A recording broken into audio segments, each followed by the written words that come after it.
Hazırladım. Şuna göre inşallah üstünde alıp vararım. Şöyle bir cümleler bulayım inşallah.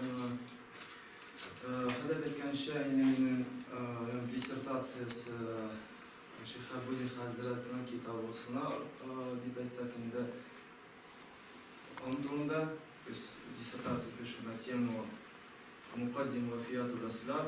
Это старинная рукопись, которая сейчас хранится в Казанском архиве. На данный момент одна из ее частей, первая часть Мукаддима введения, она Улбастырылған деп айтсақ была, но это старое как раз старое издание было, да, исключающее, когда еще камень был, как раз печатали, да. И вот как раз хотел бы вам привести один отрывок о том, как имам Марджани говорит о вкладе аббасидского халифата. Мы знаем, что Индонезия появился Осан Киткеш, было время правления праведных халифов, потом было время правления амиядов, который длился около 100 с лишним лет, 130 лет, да? И в 135 году к власти приходят аббасиды, потомки, можно сказать, дяди пророка Мухаммада Аббаса ибн Абдуль-Мутталиба. Первый из них как раз был Аббас ус-Сафах, потом Абу Джафар Мансур. И вот затем как раз Марджани нам рассказывает в своей книге «Вафиятуль Аслав» о том, как раз какой вклад внесли аббасиды в развитие науки. И вот на самом деле все, чем мы обязаны по сегодняшний день, и чем мы гордимся, говорим, вот мусульманские науки, мусульманские мыслители внесли большой вклад в алгебру, как именно они как раз изобрели алгебру, именно они внесли ноль в математику, да, от китайцев, да, от индийцев, и затем уже развили ее.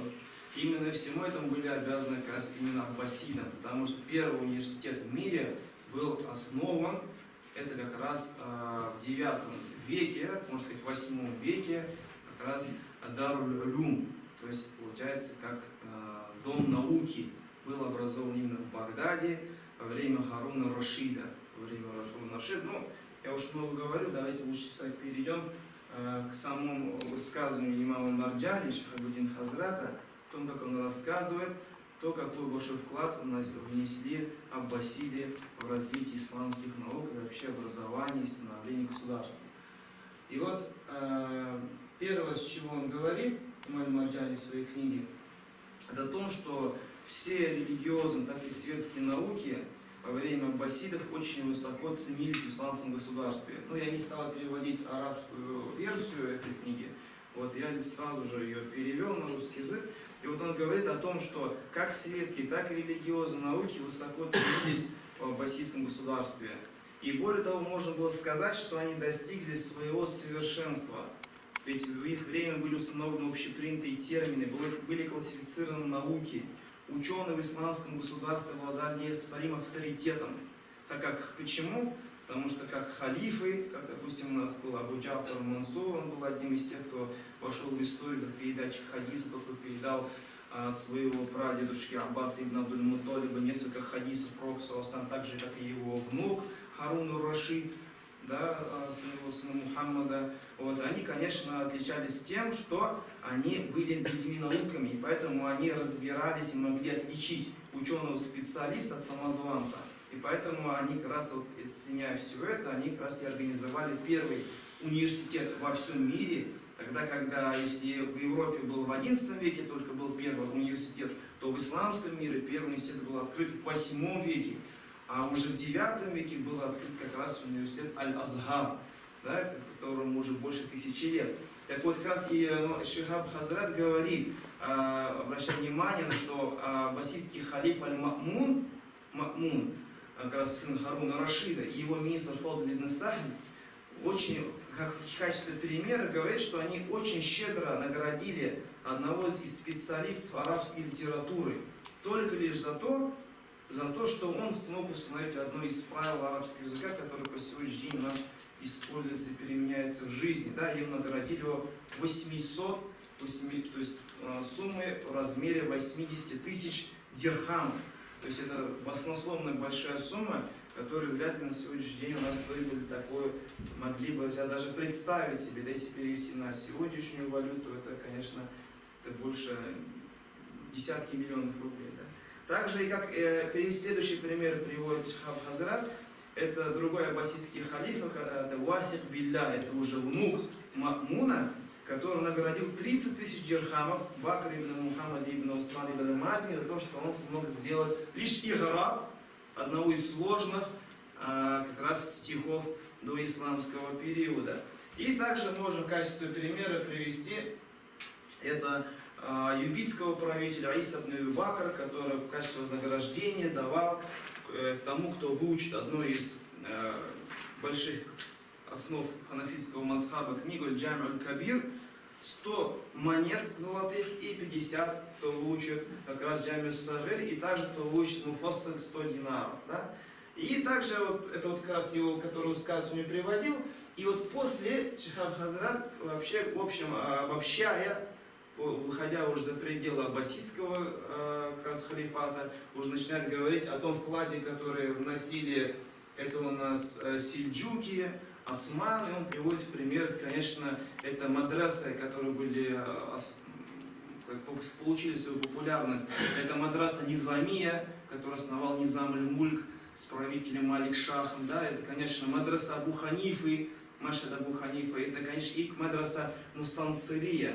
Но вот я хотел немножко самому от себя добавить, да, за счет чего аббасидский халифат, он смог просуществовать около 6 веков, в отличие от амиядского халифата, да, за счет того, конечно, за счет науки, за счет их вклада в науку и образование. Вот, допустим, если с момента окончания правления праведных халифов до прихода аббасидов, это около 100 лет, амияды, не запомнились, как в истории, если посмотреть на литературу, кроме как завоеваниями Европы, в частности Испании, завоевания Северной Африки и Азии, то аббасиды, они как раз запомнились своим вкладом в науку. И вот первый их был шаг, это, конечно, это именно начинался с Абу Ханифа, рахимахуллах, именно когда Абу Ханифа покинул этот мир.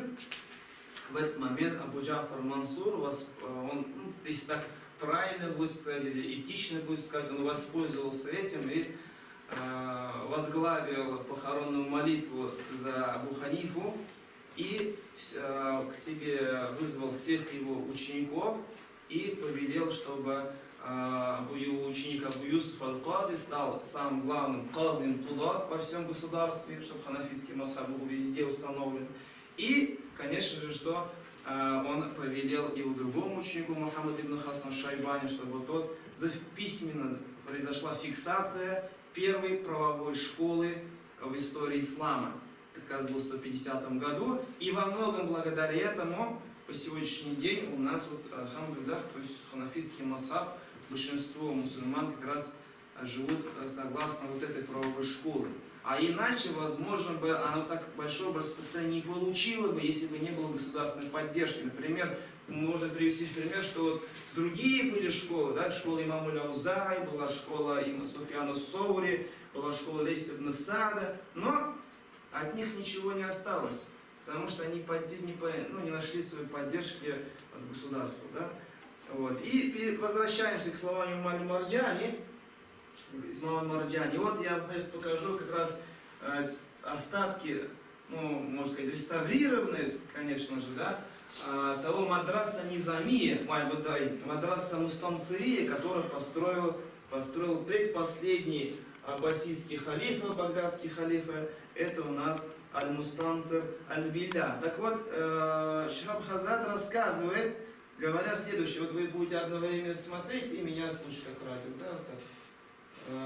Так вот, Мустансир Билля построил большой мадраса, это было в 1226 году, то есть прошло около 1000 лет, да, вот сохранили это реставрационное помещение.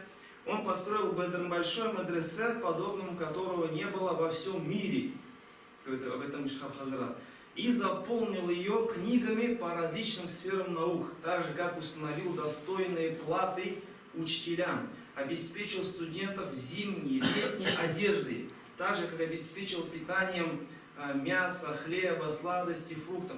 Установил к этому мадраса около 30 спонсоров, так же, как установил прибыль, которая направлялась, то есть это считается как вакф, да, направлялась на обеспечение этого учебного заведения, как об этом подробно рассказывает Хафиз Аз-Захаби в книге Тарихуль Ислам. в котором он подробно описывает, называет цифры, вложенные в обеспечение этого мадраса. Это мадраса ставили в пример во всем мире, рассказывая о высоте его башен, комфорте спальных мест, чистоте воды и воздуха.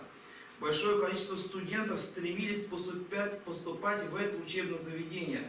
То есть, если сегодня многие мечтают учиться в Оксфорде, да, или же в каком-то, как еще, какие университеты у нас есть мировые в мире, да, и изучать для этого английский язык, то в тот период времени люди со всего мира, с Европы, с Евразии направлялись в Багдад, изучали изначально арабский язык для того, чтобы научиться наукам медицине, алгебре, математике и тому подобное. Да?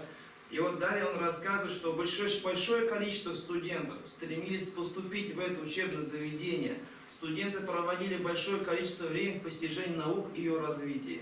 То есть, как рассказывают, что это был большой конкурс, по которому отбирали, да. И когда человек достиг высот в науке, он был удостоен должности при дворе султана, пользуясь благами его высокого положения, имущества, и жил ни в чем не нуждаясь, посвящая себя полностью науке, написанию книг, открытию новых изобретений. Как вот, может быть, вы слышали, знаете, да, что именно первая паровая машина была изобретена в Каире. Так же, как я вам уже говорил, да, это величайший ученый медицины Ибн Сина, это Ибн Рушд, также это он Аль-Бируни, да, как раз и, как я говорил, уже многие отправлялись к ним. Не для кого, вот, может быть, кто-то слышал, да, что Ибн Рушд, один из величайших правоведов Испании, большинство его студентов были вообще представителями иудеев и христиан. Он был как раз тем, кто развил мысль логики своего времени. И дальше Шихаб Хазрат рассказывает, и он дальше говорит, что высокую должность люди приобретали посредством науки. Но затем, дальше он говорит, что произошло, пока не разрушился аббасидский халифат. То есть пока не прекратилась государственная поддержка, и правители перестали интересоваться наукой, как может известно было, да, и начали люди получать важные должности в государстве посредством взятки, ходатайства, и уже не осталось никакой разницы между людьми, обладающими знаниями, и теми, у кого их нет. Но затем Шихаб Хазрат заканчивает свои слова, вот на этом я тоже, наверное, сейчас выводы сделаю. Но Всевышний Аллах пожелал спасти положение уммы благодаря османскому государству. Мы знаем, что Шихаб Хазрат, он жил в период еще правления Абдуль-Хамида II, период правления османского халифата, тогда это было, да. И он как раз очень часто в своей книге хвалит его и говорит, что благодаря османскому государству, которое взялось за оживление того, что казалось безвозвратно утеряно. И хвала Всевышнему Аллаху, Господу миров. Вот примерно вот на этом заканчиваются слова Шихаб Хазрата. Вот. И вот, исходя из того, что мы с вами сейчас услышали, из моих личных тоже наблюдений, я как интересуюсь, я пришел к следующим выводам. А это у нас то, что я читал, значит, первый вывод, который пришел, это то, что для того, чтобы построить сильное государство, чтобы оно могло существовать долго, для того, чтобы жители этого государства, у них не были они демотивированы, а были мотивированы для того, чтобы служить своему государству, необходимо три вещи. Это сила, экономика и идеология. То есть должна быть идея. Вот. А иначе любое государство будет обречено, если у этого государства, у жителей не будет идеи. И идея, источником идеологии является как раз это образование, это именно религиозное образование, благодаря мадраса, который как раз воспитывает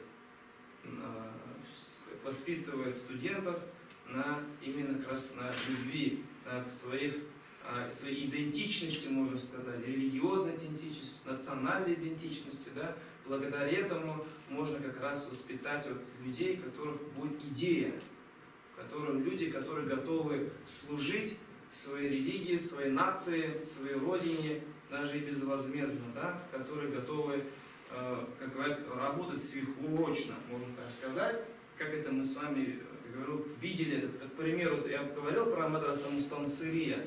Вот, чем запомнился Мустансыр Билля? Вот он в 2237 году открыл это мадраса Мустансырия, и уже буквально через 10 лет он один из единственных в то время аббасидских халифов и мусульманских руководителей того региона, которые смогут дать отпор монголам.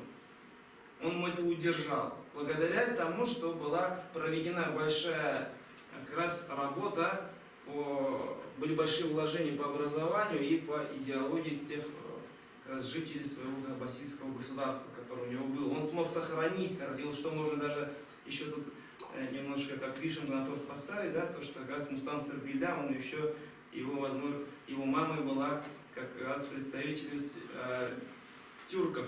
Вот, возможно, это может быть наш какой-то прапрадедушка, может быть, был, да, раз хоть как-то ближе к теме конференции это подвести. И поэтому также следующий вывод, к которому я пришел, это что все имеющиеся школы по сегодняшней правовые, которые есть, они являются результатом государственной поддержки мусульманских государств того времени, иначе бы они сегодня не сохранились. И как вот, это четвертое, это уж я подытожил, все сильные государства строились именно на сильном образовании. Поэтому, если мы хотим сохранить нашу нацию, сохранить нашу идентичность, наши ценности, необходимо нам вкладываться именно в наше мусульманское образование, которое сегодня есть, усиливать то, что у нас есть по сегодняшний день. Это вкратце то, что хотелось сказать.